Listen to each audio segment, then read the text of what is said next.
obsessed with it, and I have found in my experience that the best data we can possibly gather in schools is observational and conversational. Go and talk to a kid for 1 minute. You'll know if they picked up anything on your lesson. You don't need to give a test for that.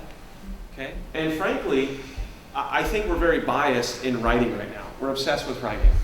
There's some kids that can't write. And we make an assumption that they can't learn. And I teach history, which is the most exciting subject for 11-year-olds. No. And I have this kid this year who, the act of writing, I might have asked him to sit on a bed of nails.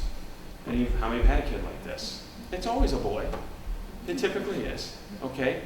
And so he was flunking every single test for the first term. And I was like, all right, I got to get through this kid. It's my, and so I started just giving him the test orally.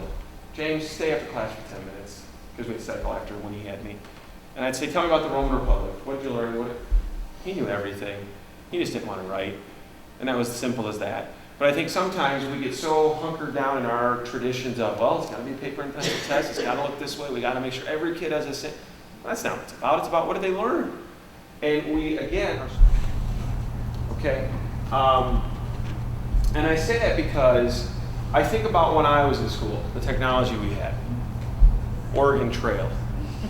Single greatest game ever created. I became good at math because of that game. Why? Because when I got my math done, I could go play that game. So I did my math really well because I was obsessed with hunting buffalo. And I got really mad when they limited how much meat I could take at one hunt. You guys know what I'm talking about. The reversion they try to do, it's not the same, okay? And so technology's come a long way. And you think about, anybody have an iPad laying around? You've seen these, right? You do. Okay. So an iPad is this generation's Oregon Trail. It's this generation's Commodore 64. And when you think about that, it scares the crap out of me. What are they going to have in 20 years? How many of you have kids of your own? And you're sometimes scared of what they're competent and able to do. When we first had our first iPad, my son, my oldest, was I think 3. And I remember coming downstairs, he had watched my wife put in the lock code, so he had picked that up. And I hear this giggling, and they're not real smart when they're that young. They're in their bed or on the couch underneath a blanket, so we can't see or hear anything. It's a soundproof, situation here. So he's underneath there, and he had figured out how to get into the YouTube app, look at the search history, because he was obsessed with the movie Elf. Who isn't, right? Right? Okay. My son's still yelling, come at me. Call me Elf one more time. Anyway, so he had found a way into the history. He was sitting there watching the clips that we had watched the previous night, because we always would show him. That was just one of those things we did. And he had figured all that at 3 years old on his own, just had sat there, done that. And my wife and I went, oh boy. First of all, change the lock code, all right? But it brings up a very interesting problem that we have in our schools, is that by and large, our kids, it's the Wild West for them right now with technology. And there's nobody there to rein them in. And then I'll share a personal story of why being connected really helped me is, if you remember back when I was talking about that innovation day that I do in my building, so on the 3rd year, I sent a tweet out, this top one. I said, I have a student, that's what the big S little s means, who is a huge fan of meteorology. Wonder if I can get Reed Timmer to Skype with him for a short interview. Does anybody know who Reed Timmer is? 0 for 2. Weather Channel. He's on the Weather Channel. He was on Discovery Channel. He had a show called Storm Chasers.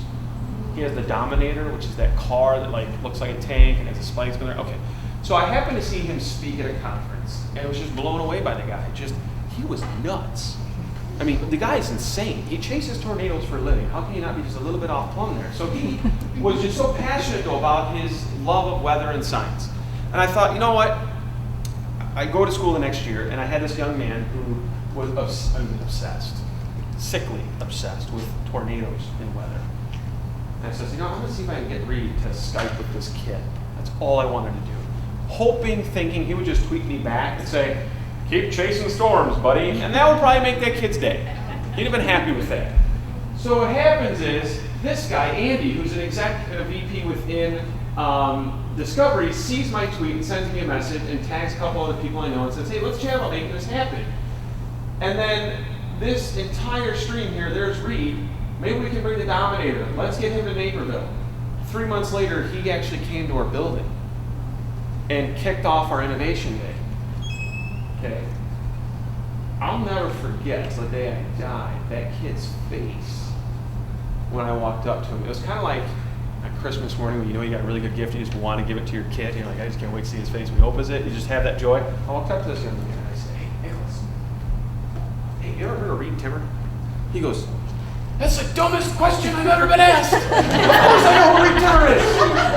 And I was like, oh, okay, so you've heard of him? Yes. I said, well, I sent him a tweet. He was excited that I had even engaged in dialogue with his hero. Probably the way I would have reacted in my childhood if somebody had said they had talked to Michael Jordan. And I still would react that way today. And I said, hey, so you know this Innovation Day we're doing? He goes, yeah, I'm going to do something about tornadoes. I said, wouldn't it be cool if you could like show Reed Timmer your end product? He kind of looked at me and he's like, what are you saying? He goes, don't mess with me. And I go, well, so I brought him my computer screen and I let him read the series of tweets and a couple of emails that I had with another guy from Discovery. And he just sat down, didn't say a word.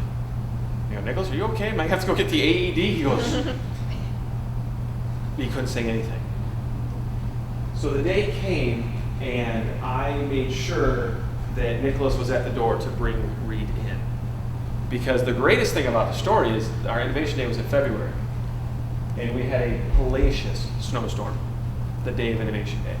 Reed's flight from St. Louis to come up was canceled. So he rented a car and drove through the dang storm. It was an insane February Midwest snowstorm. Drove straight through. So Nicholas is at the door and I'm just standing back there just like a proud dad. No, this is God. I get a plus gold star for this one. So he gets to bring, and it was, and his mom came that day as well, so he invited her. And she came up to me afterwards and slapped me. She goes, you ruined Christmas. Because there's nothing I'm going to do that's ever going to top that. So Reed got to talk to the kids about his passion, showed all of his insane tornado videos. And then Nicholas and like 5 other kids that were really interested in weather as well, not like Nicholas, got to just sit and hang out with him and talk about cool stuff, some pictures with him. And then he signed a big poster for Nicholas that his mom's like, he's got that thing framed, it's on his wall. And the reason I share that story, because it's a pretty good one, but it never happens without me being connected online. You know what I mean? Gone are the days where we write notes and put them on helium balloons. And hope somebody gets it and writes us back. Okay?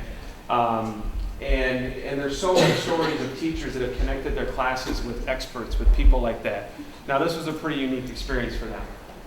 But I'm pretty sure none of those kids are ever going to forget that. And as simple as a decision as we think that is, it's not.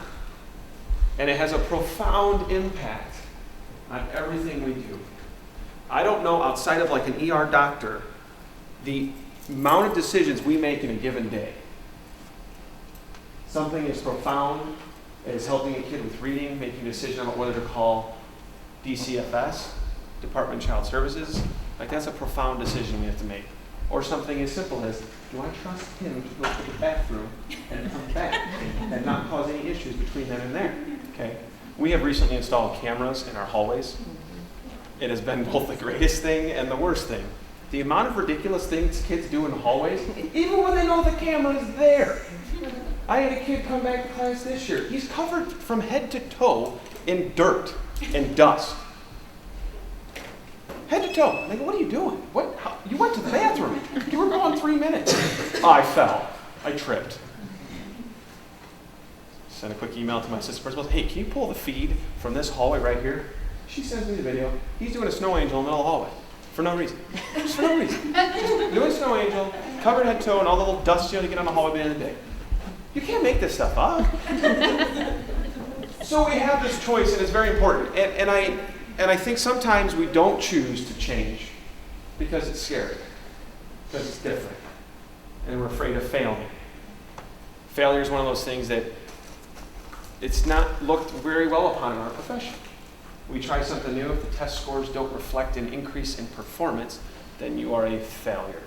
And when we have language in No Child Left Behind, if your school doesn't meet X number of people above this line, your school fails.